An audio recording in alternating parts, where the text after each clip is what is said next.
Սիրելիներ, ողջույն, հուսով եմ, որ լավ եք, ամեն ինչ ձեզ մոտ կարգին է։ Մեզ մոտ էլ լավ է։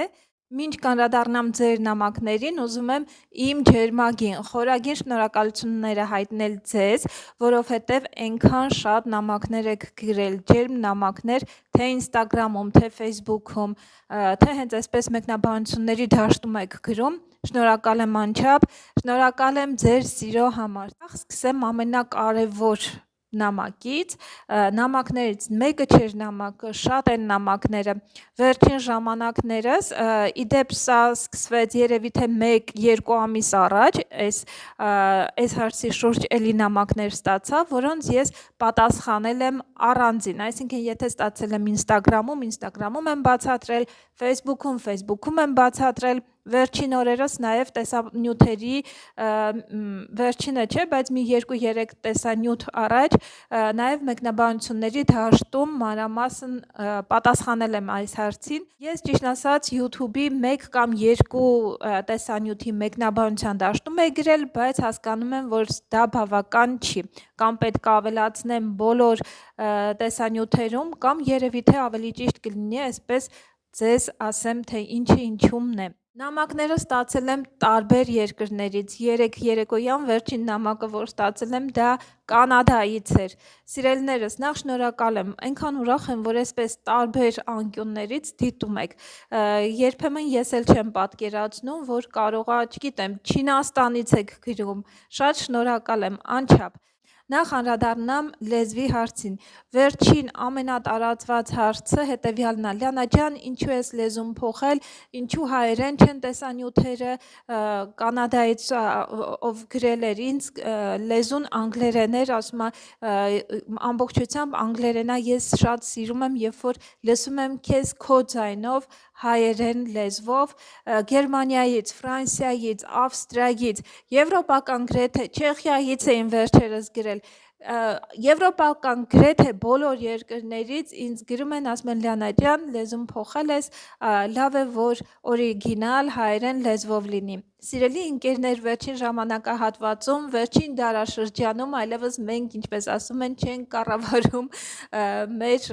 կայքերը։ Ինչպես ասում են, իրադարձություններից հետ չմնալու համար YouTube-ը եւս ներառել է իր ծրագրում AI-ը, այսինքն AI-ը այն երկրում, որտեղից որ դուք նայում եք, որտեղից որ դիտում եք իմ վլոգները, ավտոմատ որոշում է, որ դուք այդ երկրի լեզվի կրողն եք ու տեսանյութը ավտոմատ թարգմանում է այդ լեզվով։ Իհարկե ինձ համար դա շատ լավ է նաև, որովհետև ենթադրեք Չեխիայից եք նայում եւ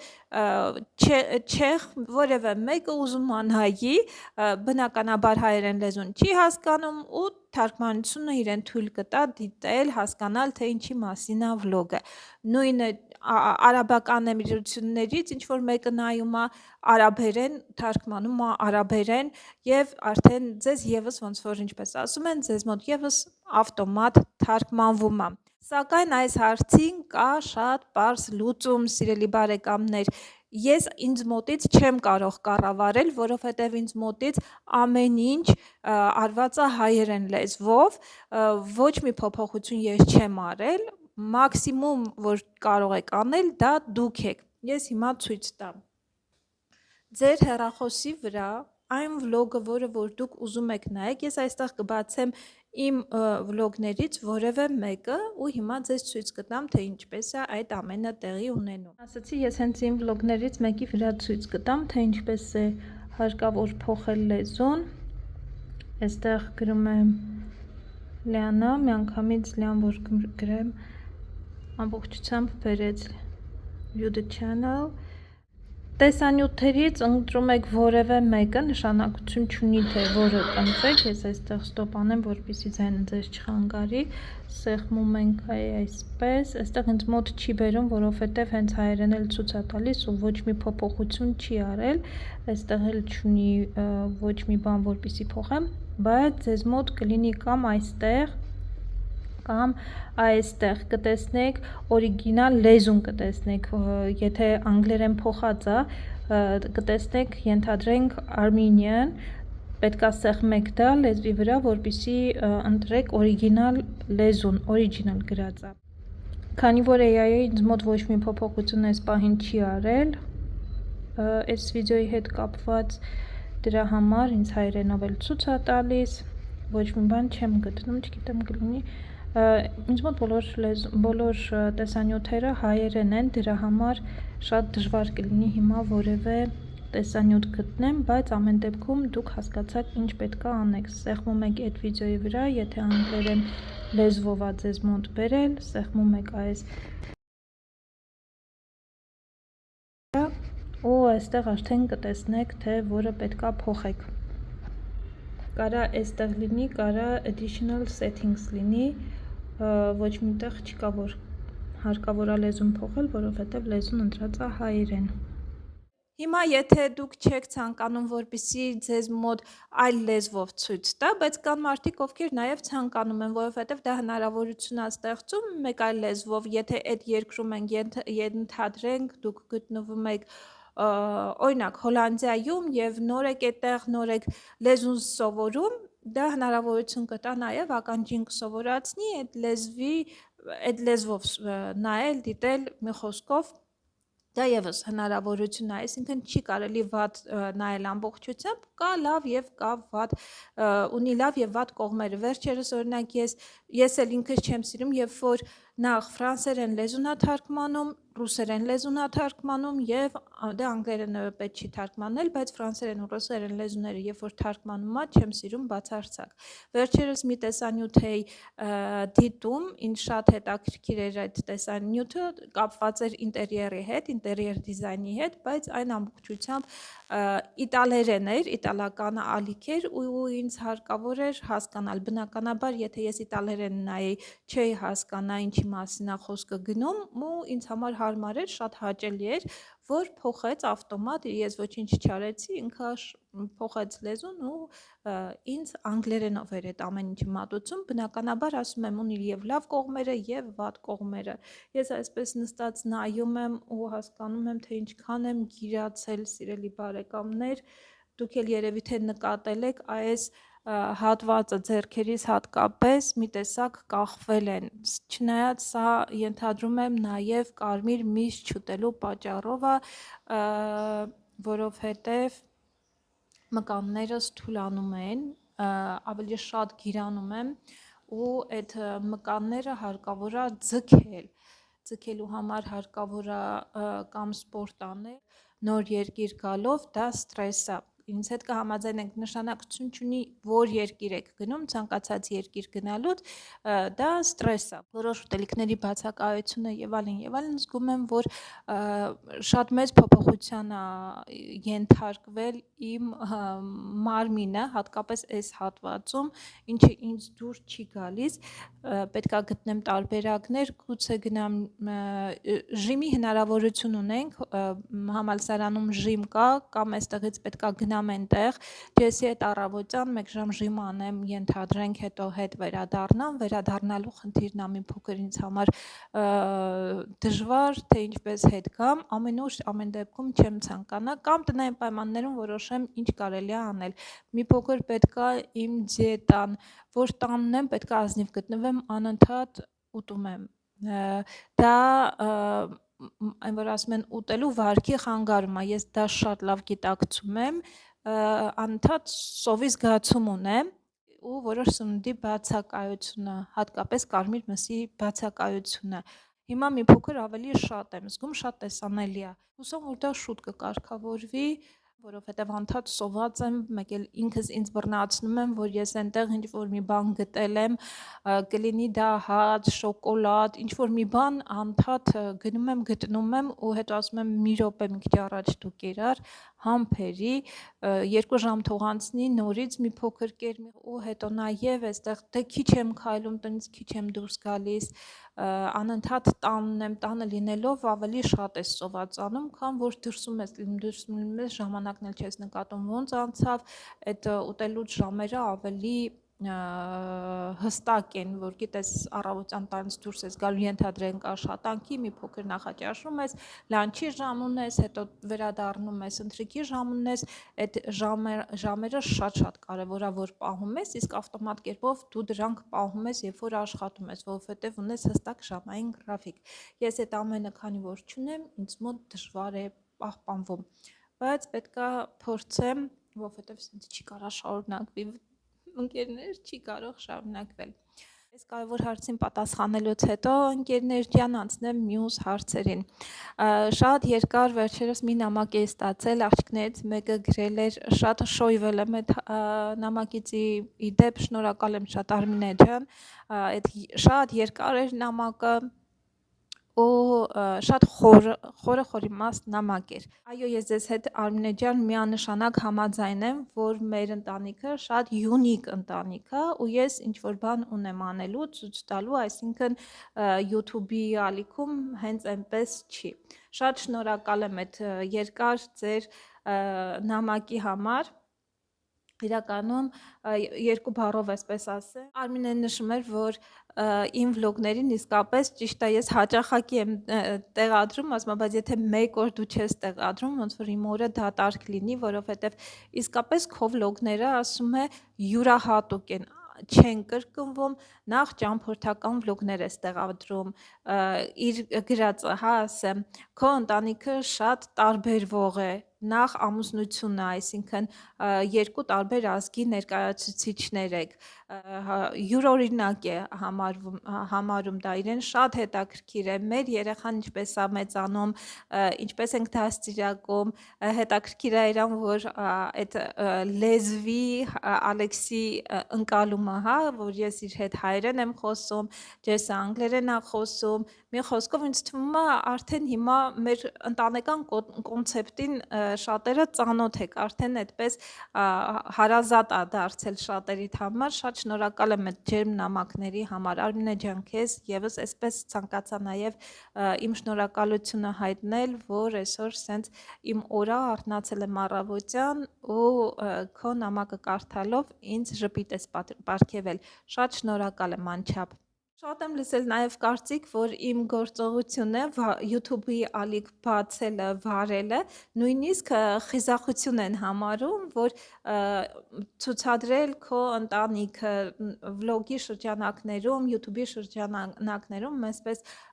տեսանյութեր տեղադրել, շատերի համար խիզախություն է, որովհետև իսկապես պետք է ունենաս այդ նյարդերը, տեղի ու անտեղի մարդկանց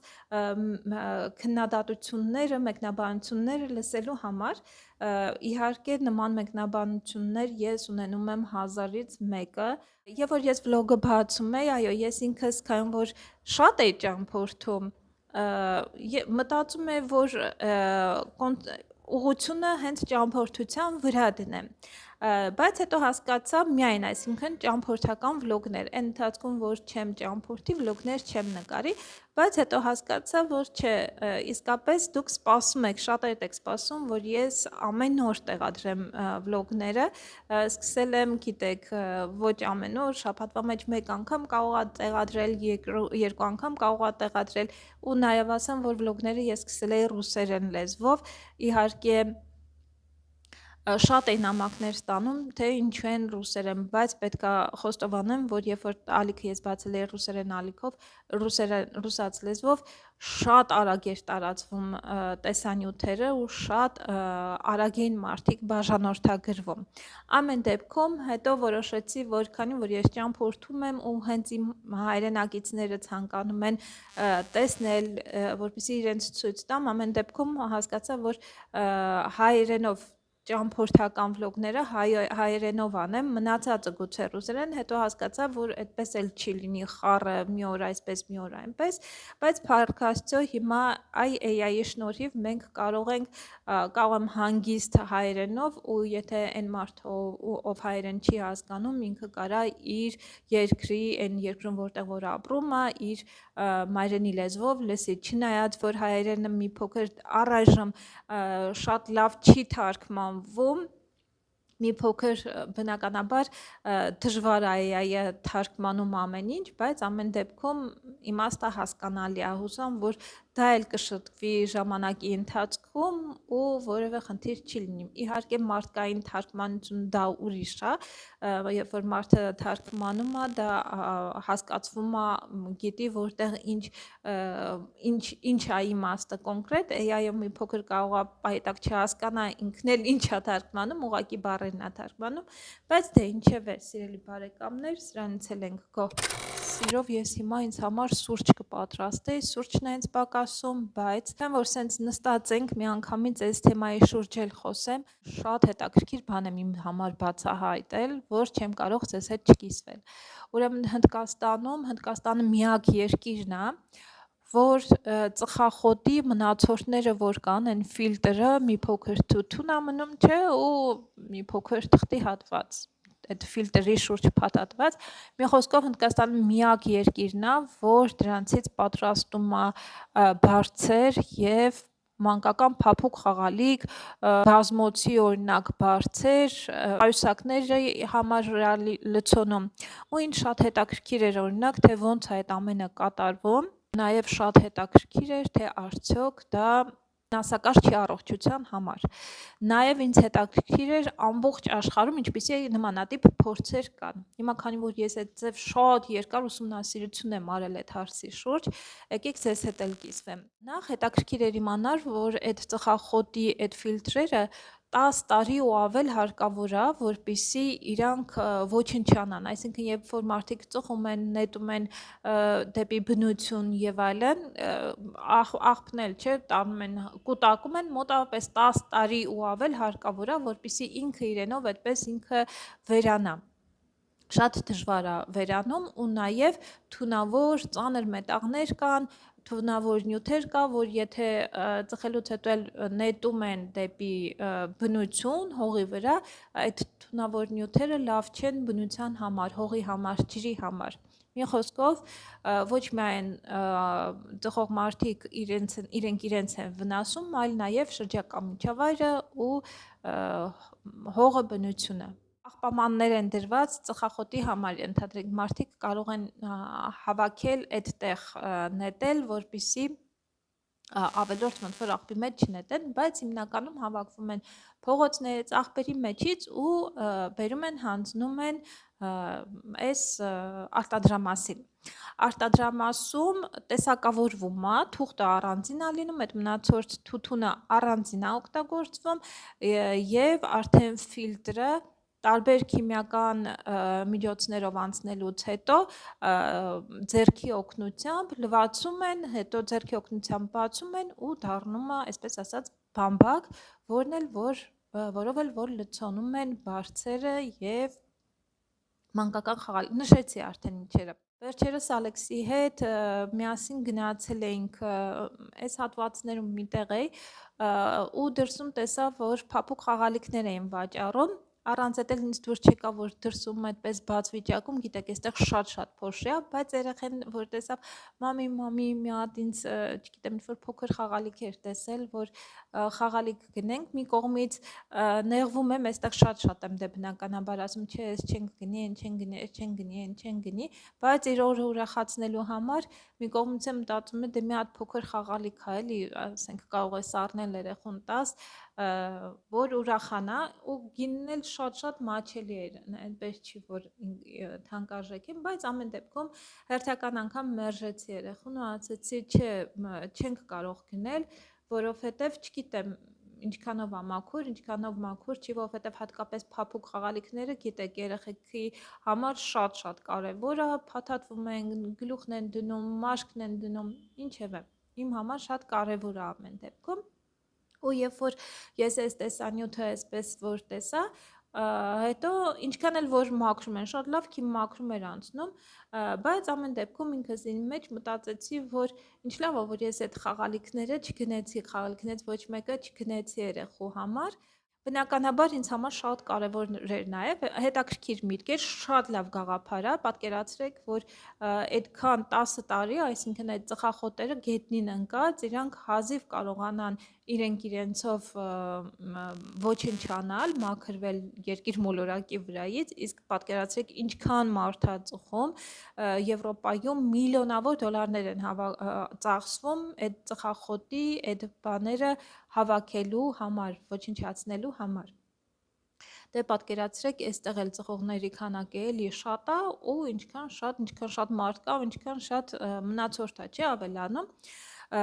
Միտքը գաղափարը իհարկե շատ լավ գաղափար է,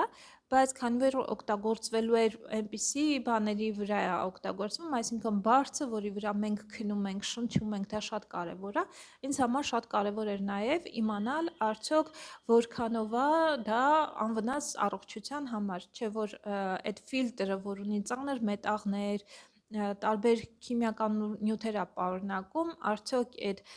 քիմիական մաքրումը անցնելուց հետո արդյոք ամբողջությամբ ինքը մաքրվում է, թե էլի մնում են մնացորդներ ու ինչքան ժամանակ է դա պահում, որքանով 6 ամիս հետո ինչ որ նորից իր վրա ինչ-որ բաներ է հավաքում, մի խոսքով տարբեր հարցեր էր ինձ հետաքրքիր եւ ուսումնասիրում է թե ինչպիսի ստանդարտներ ունի, էլի ինչպիսի ստանդարտներ է անցել ու ինչ սերտիֆիկատներ ուներ, հետաքրքիր էր իմանալ, որ պետության կողմից հավաստագրեր ուներ տարբեր, սակայն միջազգային հավաստագրեր չուներ, այսինքն ISO միջազգային որ ճանաչում չունի։ Գուցե եւ իսկապես ամեն ինչ ստանդարտներին համապատասխանում է մաքրելուց հետո, բայց ամեն դեպքում մի փոքր իմ մեջ անհանգստությունը կա, որովհետև ամեն դեպքում շատ հեշտ է այսօրվա օրով տարբեր հիվանդություններ ձեռք բերել, բայց հետո այդ հիվանդության դեմը առնելն է մի փոքր ավելի դժվար լինում։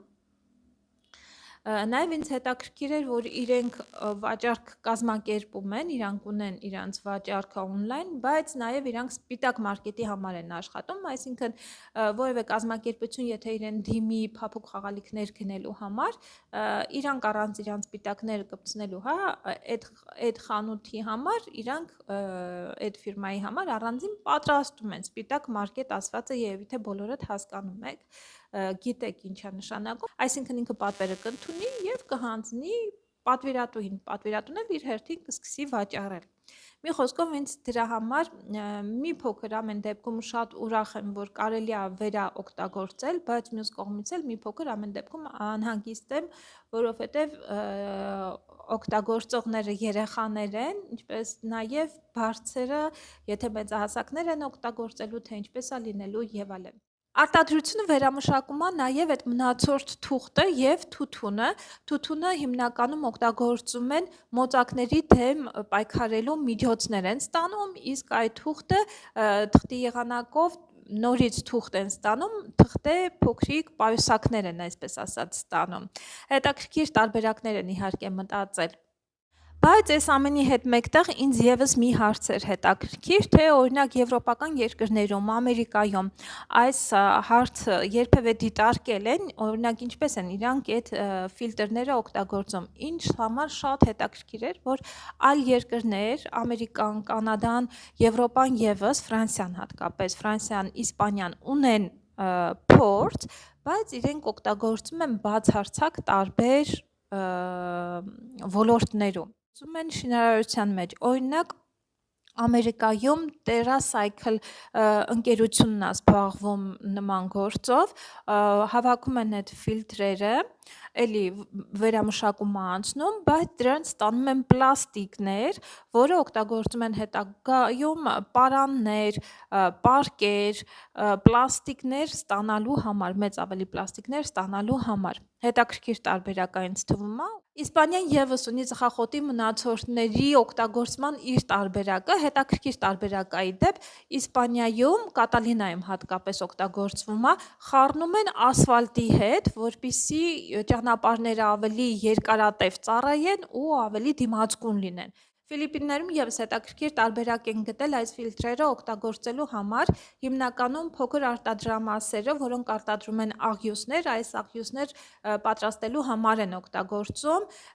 իսկ այս աղյուսները օգտագործում են էժանագին տներ կառուցելու համար։ Իսկ Ֆիլիպիններում գիտենք, որ շատերը ունեն նվազագույն եկամուտ եւ այսպիսով նրանց համար հասանելի է դառնում տուն ունենալը։ Թուրքիայում ևս գիտնականները աշխատում են լաբորատորիաներում, որպեսզի ծխախոտի այս մնացորդը, ֆիլտրը ևս կարողանան օգտագործել իրենց հիմնական ուղղությունը ցեմենտում օգտագործելն է, որպեսզի ցեմենտը էլ ավելի ամուր լինի, շինանյութերը էլ ավելի ամուր լինեն։ Բնականաբար նորամուծությունից հետ չէր կարող մնալ Չինաստանը, Չինաստանն էլ ուսումնասիրություններ է կատարում, որպեսզի ստանա մանրաթելեր, որը կօգտագործի հագուստի եւ աքսեսուարների մեջ։ Եվ ծխախոտի մնացորդներից առաջացած այս ֆիլտրերի թեման մեզ մոտ փակում է Ֆրանսիան։ Ֆրանսիան էլ իր հերթին այն օգտագործում է շինանյութերի պատրաստման, ինչպես նաեւ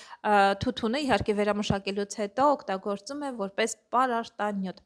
Այսքանը ընկերներ ջան ծխախոտի ֆիլտրերից հետաքրքիր էր ինձ համար, հուսամ ձեզ համար էլ էր հետաքրքիր, ես հիմա վազեմ իմ գործերը անելով, քանի նստել էի իմ իմացածով էլ ձեզ հետ կիսվեցի, որովհետև հետաքրքիր էր ու ամեն դեպքում մեր առողջությանը ինչ որտեղ դիպչում է։ Հարկավոր է լավ իմանալ, թե ինչ ենք գնում, որտեղ ենք մեր գումարները ծախսում։ Այսքանը ժողովուրդ, լավ մնացեք, ես գնամ այնտեղ մի քիչ ափսեներ ունեմ լվանալու, գործեր ունեմ անելու, գործերս անեմ ու կհանդիպենք։